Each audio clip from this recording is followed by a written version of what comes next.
Welcome back to the channel. We're back on our Spider-Man Commander deck profile. Today with Black Cat, Cunning. For 3 and 2 black, you get a 2/3, where when Black Cat enters, look at the top 9 cards of target opponent's library, exile 2 of them face down, then put the rest on the bottom of that player's library. In a random order, you may play the exiled cards for as long as they remain exiled, and use mana of any color to cast them. So, we have plenty of ways to make sure that we're stealing cards off the top of our opponent's deck, maybe from their field, maybe from their graveyard. Just overall, being the cunning thief that Black Cat is. Also, I like the flavor of her having that 9 cards, given how she is a cat, for that. But overall, this one's a pretty fun deck, especially if you like taking your opponent's cards and using them as your own.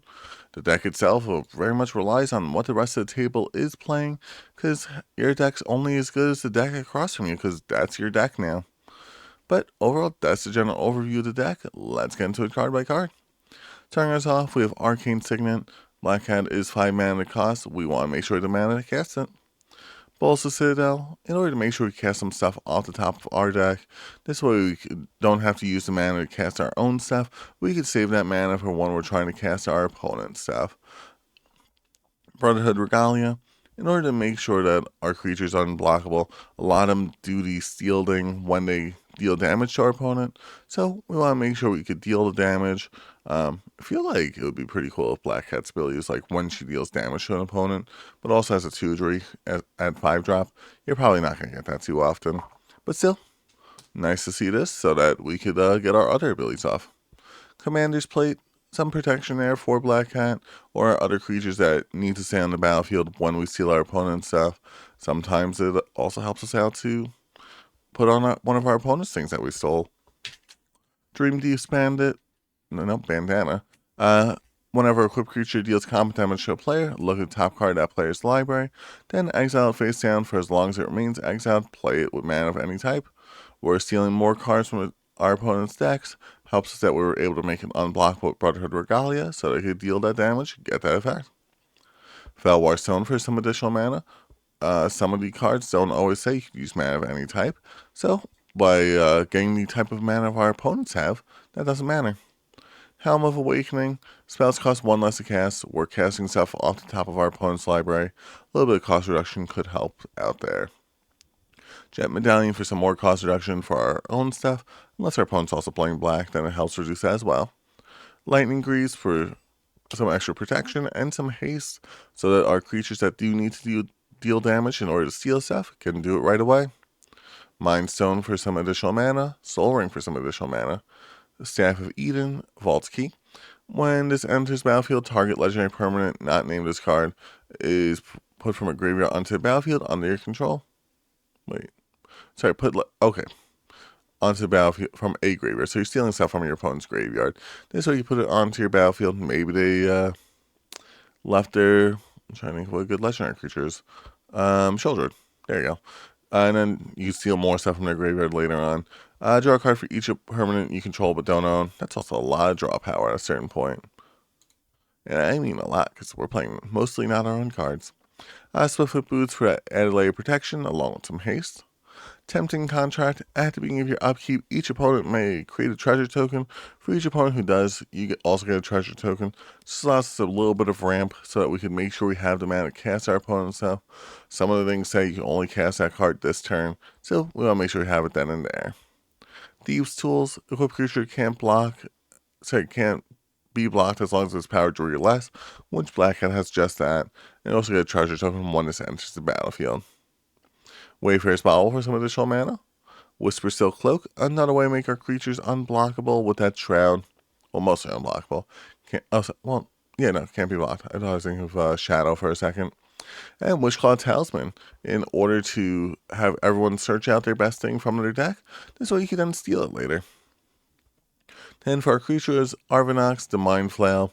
For 7 mana, you get 9/9. Isn't a creature unless you control 3 or more permanents you don't own, which that's the plan. And at the beginning of your end step, exile the bottom card of each opponent's library face down for as long as those cards remain exiled. Look at them and cast them, and mana as those mana of any color to spend it. Yeah. We want to steal our opponent's stuff. They never expect the stuff they put on the bottom, what they scry, will get stolen. Unless they've played against, like, Arvenax before. Then they will. Brain Steal a Dragon. At the beginning of your end step, exile top card of each opponent's library, and then you can play those cards yourselves. Also, mana of any color is spent to cast it. Whenever a non-land permanent opponent owns enters the battlefield under your control, they lose life equal to its mana value. That could be a lot of damage to our opponent, especially if we're stealing all their stuff. Crypt Gas for some additional mana to make sure we have the mana to cast our opponent's stuff. Now, the Voidwalker, another way to steal some of our opponent's stuff. It's all the stuff they have that doesn't happen with their aristocrats anymore. That now we get to put into exile and steal at a later time. Elderbrain. Menace, whenever Elderbrain attacks, the player exile all cards from that player's hand. And then they draw a new hand, but you get to play those cards that were in their hand. Super helpful ability. That's potentially up to 7 cards we're stealing from our opponents. Potentially more, or you could even deck your opponent out with this in theory. Because if you exile, like, say if they had like a no maximum hand size and they drew 20 last turn, be 20 cards, that's draw. Ganti, Lord of Luxury. But Ganti will allow us to get some cards from the top of our opponent's library, look at the top 4 cards of that opponent's library, exile one and face down. You can play it at a later time. Mana of any type, once again. Ganti, Night Minister, whenever a player casts a spell they don't own. I don't know who's going to do that. That player creates a treasure token, and whenever a creature deals combat damage to one of your opponents, its controller looks at the top card of that opponent's library, exiles the face down, and they may play that card for as long as it remains exiled. Another way to encourage our opponents to hit into each other so that they could steal each other's stuff. Grim Hireling, whenever one or more creatures you control deal combat damage to a player, create 2 treasure tokens. You'll sacrifice some treasure tokens for a board. Target creature. You get -X for a little bit of removal there. But overall, just the mana is helpful there. This way, when we are dealing that damage, we could get the mana to cast more stuff. Opposition Agent, another way to steal some of our opponent's stuff. Whenever an opponent is searching a library, you control what they're searching for. They exile the card they find, and you may play those cards for as long as they remain exiled. So, search out your opponent's best thing when they're going in with their demonic tutor. Orochi, Soul Reaver, Ninjutsu for 4. This way we get out easily with our Whisper Silk Cloak or our, what's it called? Brotherhood Regalia. I see a card all the time too. But yeah. Whenever you get to deal that damage to them, you get to manifest the top card of their library and get some good effects there with that treasure token as well, getting some additional mana.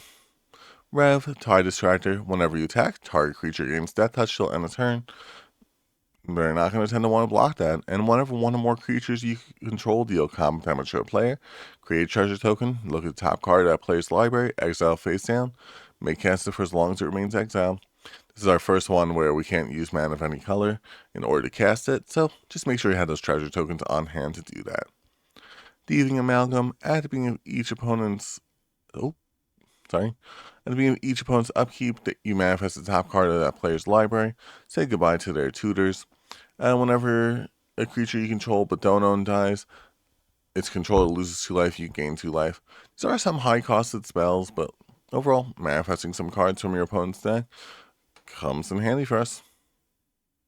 Thieving Varmint, pay 1 life, add 2 mana of any one color in order to cast your opponent's spells.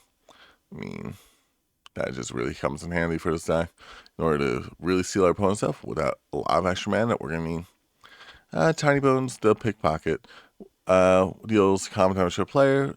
You may cast target non-land permanent from that player's graveyard. Once again, another way to steal our opponent's stuff. Then on to the second half of the deck, if my mouse wants to cooperate. We have Black Market Connections for that additional treasure that we're getting each turn. A little bit of draw power we'll tend to use as well. Call the Ring, whenever you choose a creature as your... I think I may put this in error. But the Ring tempting you does help make one of your creatures unblockable at a certain point. So, that comes in handy for us. Chord of Locked-Wing. Enters the battlefield, you become the Monarch. We're trying to deal damage to our opponent each of our turns, so it's not hard. And at the beginning of your upkeep, exile top card target opponent's library. May play a card for as long as it remains exiled, and mana of any type can be spent to cast it. If you are the monarch, however, until end of turn, you may cast a spell from among cards exiled with this card without paying its mana cost. So maybe your opponent put their best thing on top, and then you have this. I mean, I think you'll get it for free. Cunning Rhetoric. Whenever an opponent attacks you or one or more planeswalkers you control, exile the top card of the library, and you can spend mana to cast it. Doughty Embrace. Play 2. Target creature gains shadow till end of turn. Another way to make our creatures unblockable so we could deal that damage, making sure we could steal the cards. Phyrexian Arena for some additional draw power. So there to Super Void. Well, make sure we could steal some stuff from our opponent's, not really graveyard, but not the graveyard. So any cards that die in between when this is put on the battlefield and later. And then for our instance with Bitter Triumph for some removal. Dark Ritual for that mana that we're going to need. Deadly Dispute for some treasure tokens and a little bit of draw power. Fake Your Own Death. This way, when our Black Cat does get removed, we want to make sure she can come back so we get that effect a second time without having to pay 7 mana. Go for the Drought for some removal. Amp's Mischief in order to redirect some removal when our opponents are just like, you have my best thing, let me get rid of it. Nope. Redirect it. Infernal Grasp for some removal. Outrageous Robbery. Target opponent exiles top X cards of their library. May look at those cards for as long as they remain exiled. You may cast a spell. If you cast a spell this way, spend mana so it's of any type to cast it. Sudden Spoiling. Until end turn, creatures target player controls lose all ability and base power toughness 0-2. Also, like, one thing that's really fun about this deck is if you have slivers. So you take away your opponent's abilities. But if we're playing slivers, sometimes you don't want to because it affects your side of the board too. Vampire Tutor, sometimes we need to get our good stuff out of our deck onto the board. And Withering Torment for even more removal. Fel the Profane for even more removal. And just like lands that create a lot of mana. Blasphemous Edict for a board wipe. Breach the Multiverse and mill our opponents out for a little bit, and steal the best thing out of the graveyard. Cruel Claw's Heist. If a gift was promised, you may cast that card for as long as it remains exiled, aka target opponent reveals their hand, exile their best card, cast that at a later time. Feed the Swarm, destroy target creature, a little bit more removal, you lose a bit of life, but that's fine. Heartless Conscription, exile all creatures for each card exiled this way, play a card for as long as it remains exiled. Another way to steal our opponent's stuff and play it as our own. Nice Whisper for some draw power. Praetor's Grasp. Search target opponent's library for a card and exile face down, and it's yours now. Forever. Predator's Hour. Not in reality, just in the game. Until end of turn, whenever this creature deals combat damage to a player, exile the top card of that player's library face down. Look at that card for as long as it remains exiled. Cast it. Like I said, a lot of our things rely on us dealing some combat damage to our opponent, so may as well. So that's one of them. Read the Bones for some more draw power. Reanimate. Another way to get the best thing out of our opponent's graveyard. Scheming Symmetry. If our opponent doesn't realize what we're doing yet, we may be able to convince them to put the best thing on the top of their deck. This way we can then steal it. Most times they're going to put a land. This way you don't get anything. Silent Blood for some more draw power. And Toxic Deluge for a good board wipe. But that's the deck there. It's, like I said, it relies a lot on what your opponents are playing in terms of what you're playing. But overall, could be a really fun deck. Do you think she's a little overcosted? I do think she would be fine at like 4 mana, maybe even 3 mana. But I do get because you do get to look at the top 9. So it does kind of make sense, but I think 4 mana would have been a little bit better. But overall, thanks so much for watching the video. Hope you guys enjoyed, and hope you have a great rest of the day.